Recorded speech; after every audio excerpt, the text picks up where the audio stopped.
Hi guys! Sinong gustong sumama sa Boracay? Bigla ang lakad to guys. Wala kaming ticket kaya ang aga namin pumunta sa Batangas Pier para po kami ay bumili ng ticket.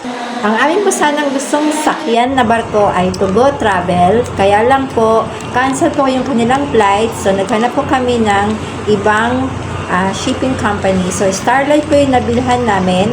So ang biyahe po niya ay 7 p.m. Tourist class po yung aming kinuha. So, mga 2,300 po ang adult. Tapos, may discount po ang mga estudyante. At below 11 years old naman po ay almost 50% po ang discount. So, nandiyan na po kami sa barko.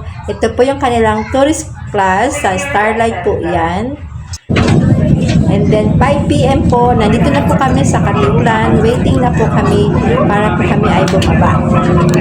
Meron po palang free meal sa barko. So, hindi nyo po kailangan pang bumili ng pagkain. Pero kung gusto pong bumili talaga, meron naman po silang canteen. Yun nga lang po, medyo pricey po ang kanilang mga bilihin. So, try na lang po magbaon para po makatipid po kayo. Then guys, andito na po kami sa Katiklan Port para po kami ay pupunta ng Boracay.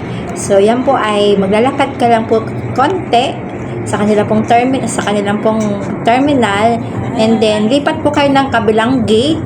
Nandiyan po yung papuntang Boracay. So, bibili ka po ng ticket. Terminal fee, 150 pesos. And then po, environmental fee, 150 pesos. Tsaka yung boat po nila ay 50 pesos.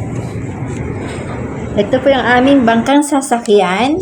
Yan po. So, mga 60 passengers po yung kasya dyan.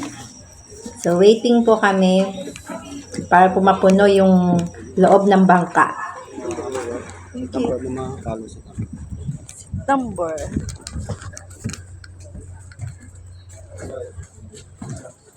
Uy, tayo na lang hinihintay.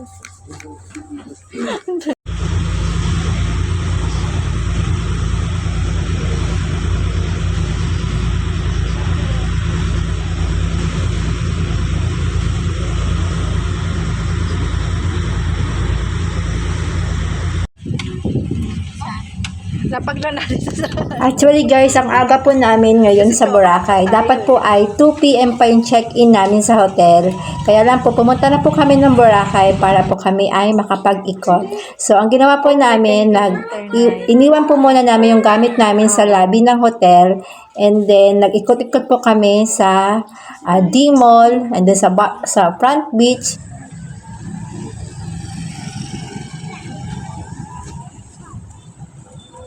Kumain po kami ng almusal and then nag-ikot-ikot sa mga souvenir items para po alam na namin yung mga bibilhin namin pag uwi ng Manila. So, pagbalik po namin sa hotel ng mga 10 a.m. ay pinapasok na rin po kami. So, at least nakapagpahinga po kami konti and then nagbalak po kami land tour dito sa Bora. So, kami po ay nagpa-hair braid, nagpa-henna tattoo, and then, kami po ay namasyal sa Puka Beach, K-Hall, and Bulabog Beach. So, tara guys. Magsawa ka na sa gulo dito pa. Ay, paano kasi yung maririnig ko record? Ibon lang eh. Ibon lang. Tsaka yung ano ba ito?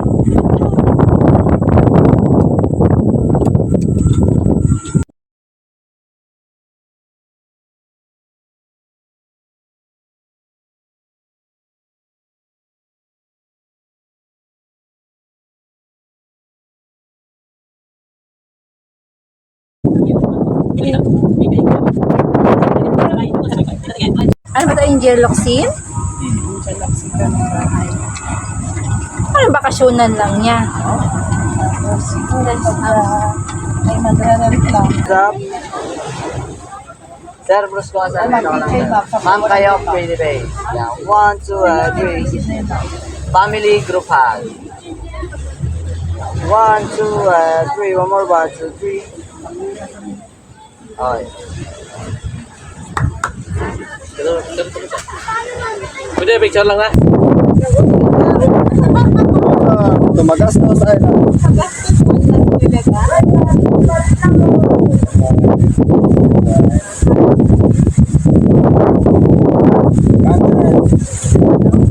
600. Manifest.